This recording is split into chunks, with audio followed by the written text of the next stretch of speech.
Court does call the case, People versus Peter Henan. Bless you. Jessica, please.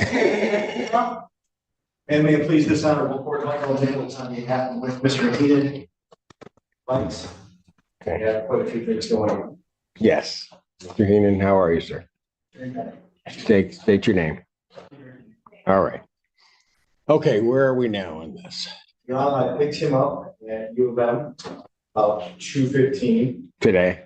today. Okay. I took him to his apartment so he could pack a bag. Had my eyes on him the whole time. Yes, sir. He is on 2 medications right now for seizure concerns because he's detoxing. Obviously, he's prepared to acknowledge that he's alcohol. He had been on the phone with Bear River. Off the record on Tuesday, we talked about that. Yes. And if you recall, there's an order in your file from July 3rd where you ordered CMH to do an assessment. Yes. It was the issue of Mr. Henan being private pay. And what happened was he never was assessed by Washington County CMH. Oh. He ended up going to Liberty House in Livingston County for just, I think, a couple, was it 14 days, Peter? It was 24 days. 24 days. Too short. So same problem still exists with Bear River. We were on the phone with them from about the time I picked him up at the hospital to his apartment at Arbor Road. It would be about 10 to 14 days before they could get him into the bed, and he'd have to private pay. Sanford House, which is a facility in Grand Rapids where I've had clients go before, they do dual diagnosis. They would do a 90-day treatment. They'll accept his Blue Cross. They've got a bed available. We also checked with Liberty House again. They've also got a bed available. They also have dual diagnosis. We talked off the record about that as a concern. I would offer that we get him into whichever one is closest and most available. And if there's any delay for whatever reason, I don't think there will be. He's got the companion service that I mentioned off the record. This is the agency. I've never done this before, never heard of it, but apparently they bring a 24-hour support person into your home to make sure you stay sober, don't engage in maladaptive behavior, and get you to where you need to be until that bed is available. It's the same thing, if not better, than the jail alternative, which has the big benefit of sobriety, but that's the only benefit. Offering, he's still wearing the scram bracelet, and he at least, got himself to the ER on Monday morning, Peter? Monday morning, and started detoxing. So that's where I'm at this moment. And I did provide to the court, and I think to Ms. Blanche, I think they call it at the hospital audited assessment. It's kind of Yes. living document from the first time I went there to his arrival on Monday. So there are beds available for him now. At 2 facilities, Sanford House and Liberty House. And I listened myself to the phone calls. Is there anything from the people on this at all?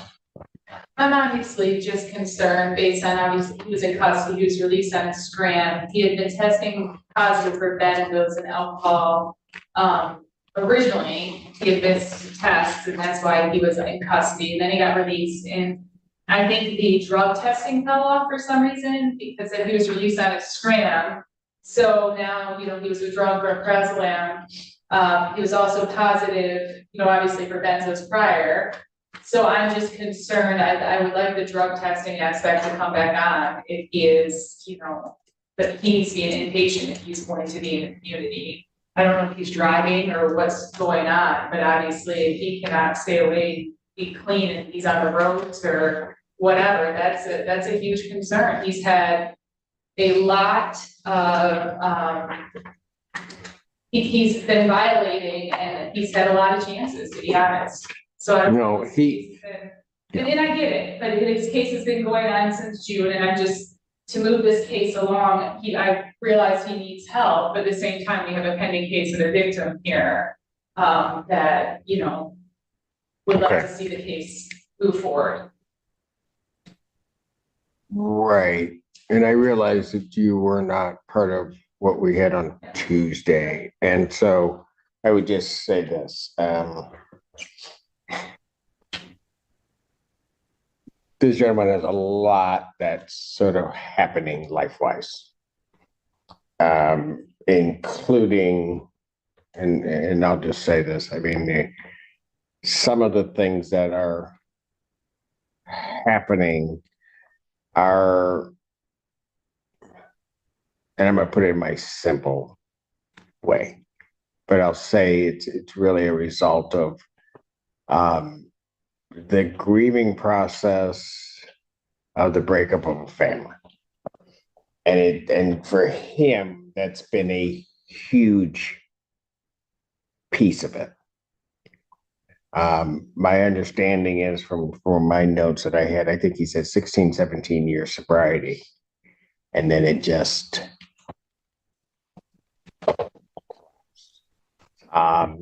he's not, if I thought he was playing a game, and you know how I am, then I don't have a problem putting him in. I don't think he's playing a game. I think he may be in some ways unwittingly playing sort of a Russian roulette with his life. But I don't think he can help it. I really don't.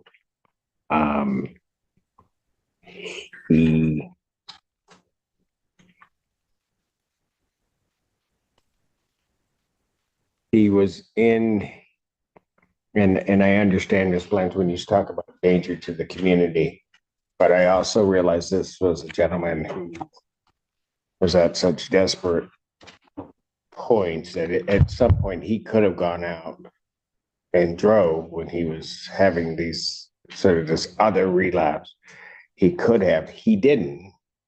It's like he knew enough not to do that, but he had then the alcohol brought to him.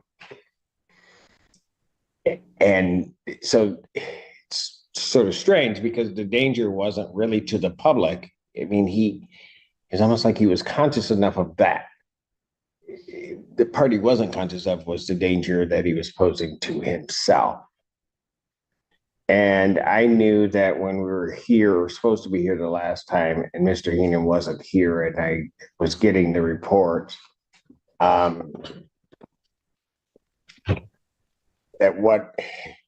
great fear initially was we were going to find the worst. I'll be honest with you. That's what I thought. And counsel showed up, and I think counsel was worried. And when counsel said that I gave some time on the warrant rather than issue it right away, and counsel said he was going to go out and he was going to go himself. Extraordinary, in my view. Watch a lot of lawyers practice, do their craft, but that was extraordinary. By the time he got here on Tuesday or whatever day we were here, he knew where you were. He knew what they were saying about what they were going to do with you and things like that, and was trying to game plan what to do. Extraordinary. So I get all of that. I don't.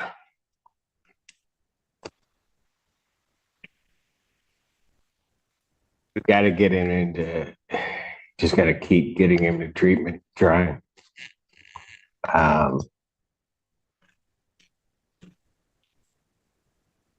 Shane, is there anything you want to say before Pardon? Very sorry for letting you down. And I agree.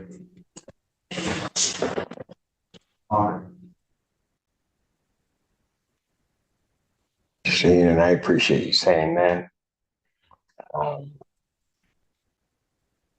Not necessary. This job, I'll tell you, is a weird job. Because the happiest thing I was when I got off the bench and I was walking back and then gonna come back out. Greatest thing in the world was that I saw you. Because I didn't know. I mean, I knew counsel. I knew he was trying to do things. He's communicating with the office, but I didn't know. So there's not an apology needed. You have to just realize, sir, you're not alone. You're just not alone. And I know at times it seems that way, right? Especially in your circumstance where you don't have your family. And we had talked about that in our conversation. And I don't entirely get it, but I get part of it. But you just have to know that you're not alone in this whole thing. It's a rough journey, right? Okay. And appreciate that you're worth it. Okay? I don't think all of us would be here if you weren't worth it. As a human being and as a person, you're worth the effort. Okay? And always keep that in mind. Life can look so dark sometimes, but really, if you think about it, on balance, life is grand. Right? I know it was 16 years. Yeah. And now we just got to find a way to get you back there. Right? So let's walk it. Let's do it.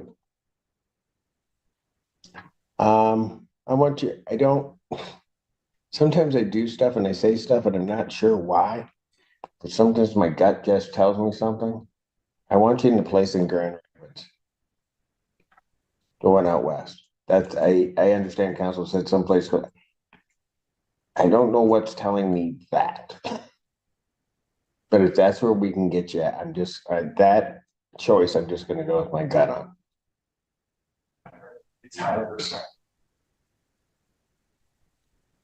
How can we get you there? How are we gonna make that work? Now they said that there was a bed. So how are we gonna get all that set up? I would have to give them a call to indicate, obviously I'm not gonna drive. Right.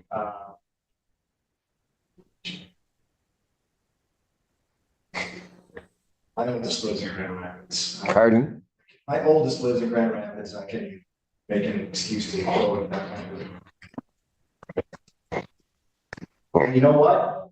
You don't know me, Your Honor, neither does Ms. Blanche. My plan today was to be at Comerica Park watching Terry Struble pitch. And I thought about it. I said, how many times do you get to see that? But how many times do you get to try to save a life? That's it. And that's what we're doing. Right? Okay, so here's what I want. I'm not gonna lock you up. Right? I don't want to do it. I'm not gonna. You're to get enrolled, get yourself in a bed, and I want you there by tomorrow. Got it? And I trust counsel will report to both prosecutor's office and myself. In the same fashion. Yeah, just to give us a status of where he is and things, and when he's on his way there, and if he's in, he's in. Okay. And then sober living after. Absolutely. Mr. Rosso said transitional. Yeah, some type of, once that program's done, it's, and what we talked about. So basically you have to, the community that was supporting you before was ripped out from you. For good or for bad, I'm not here to say what the reasons are. It just was. And so you're wandering alone. Right? And so you have to sort of recreate a community for you and a community that will support you. One of the things that I also said is And I can bet you think you're the only one going through this. Right? You think that you're and when you begin to think that, the world looks like a really lonely place. Right?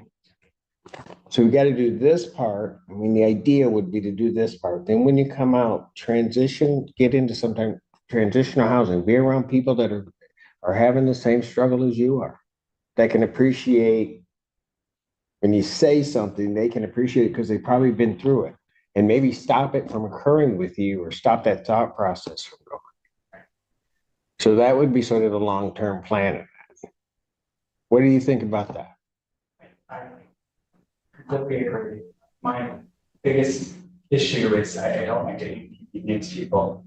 And I need to get over that with sponsors and reaching out, fellowship. But I know I need it. Do you think we're inconveniencing us right now? Do you think you are?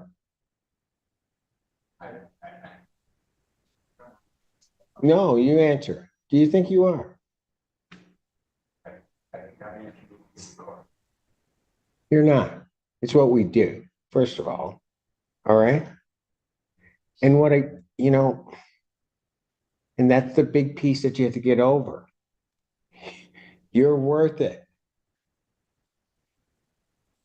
If I have to do something for whatever I see worth in, then it's not an inconvenience.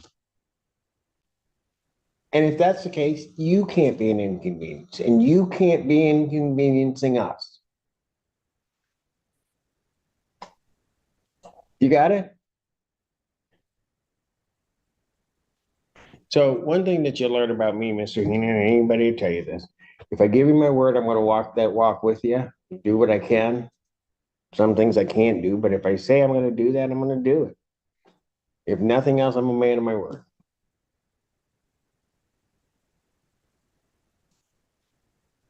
So fair enough?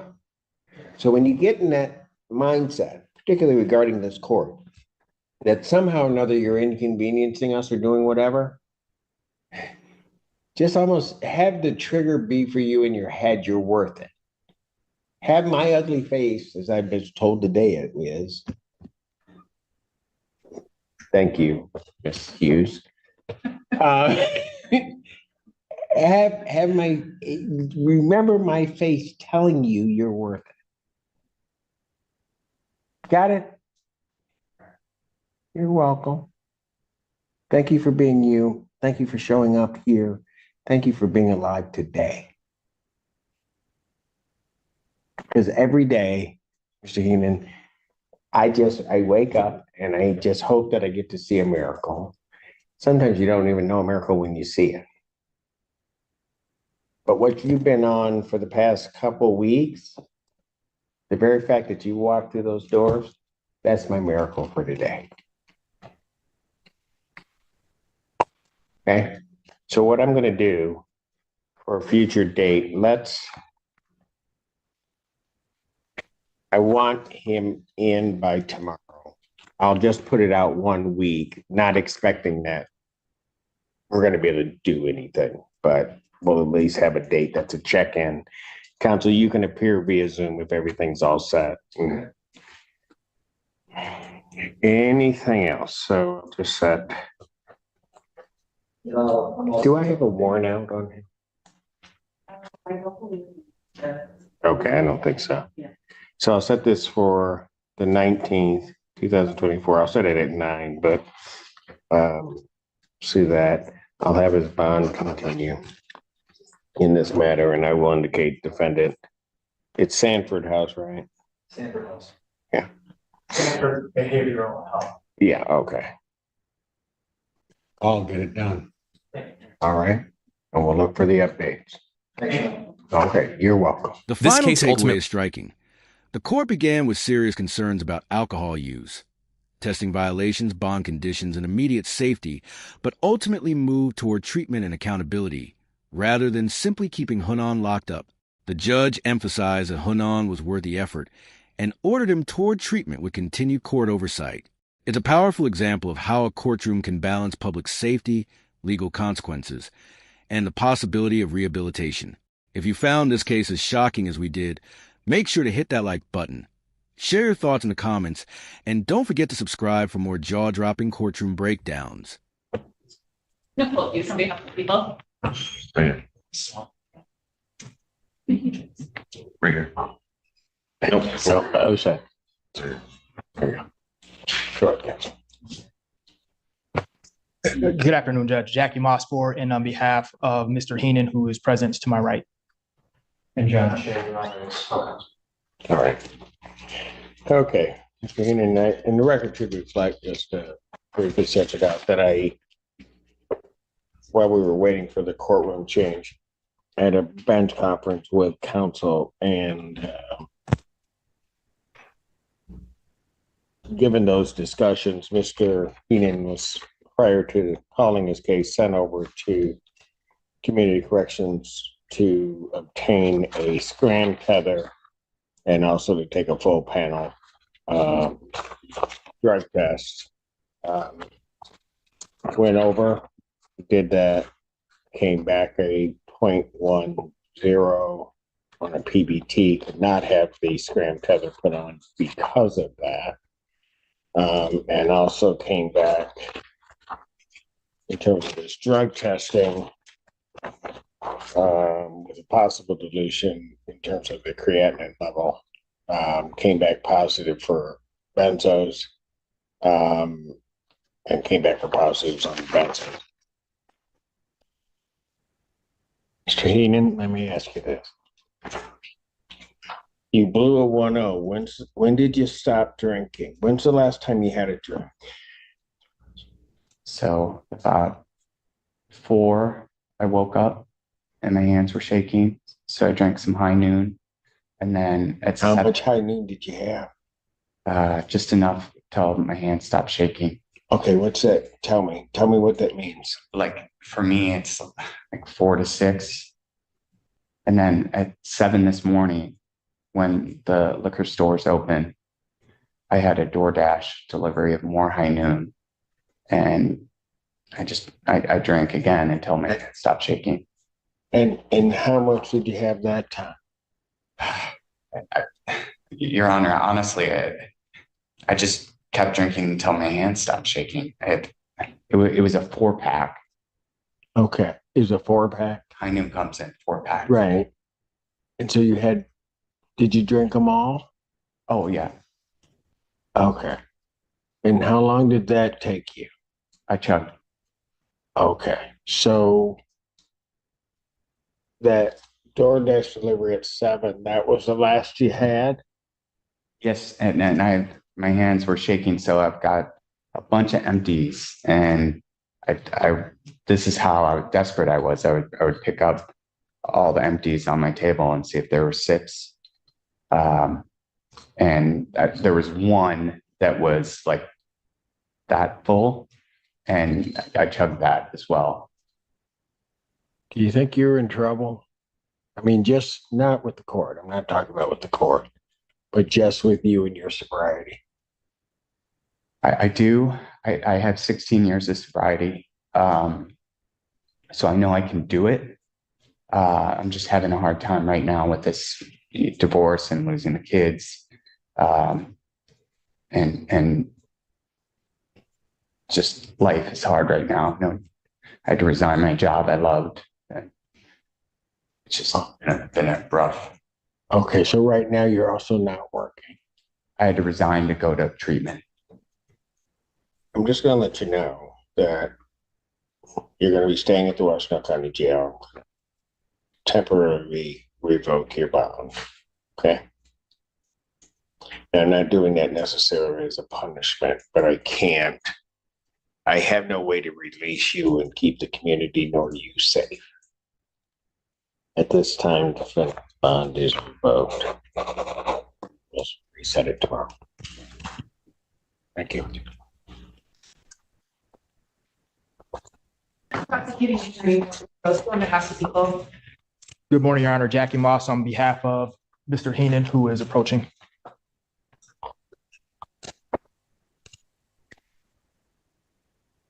Doing All right. How are you doing, Mr. Henan? okay, Your Honor. Okay. Where are we on this? Did we get any update on Bear River?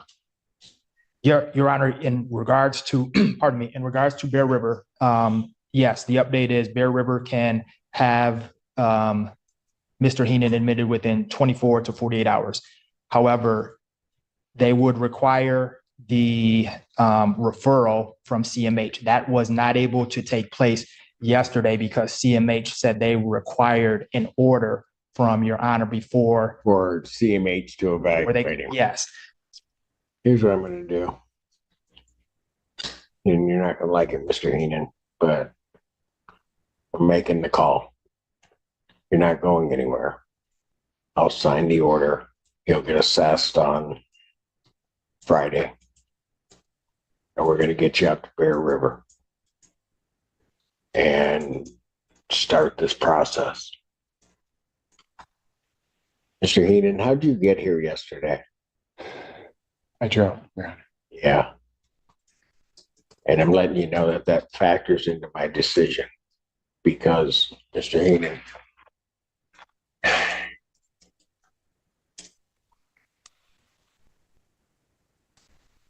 by the time we got to you and you didn't drink while you were here, you were a 0.10.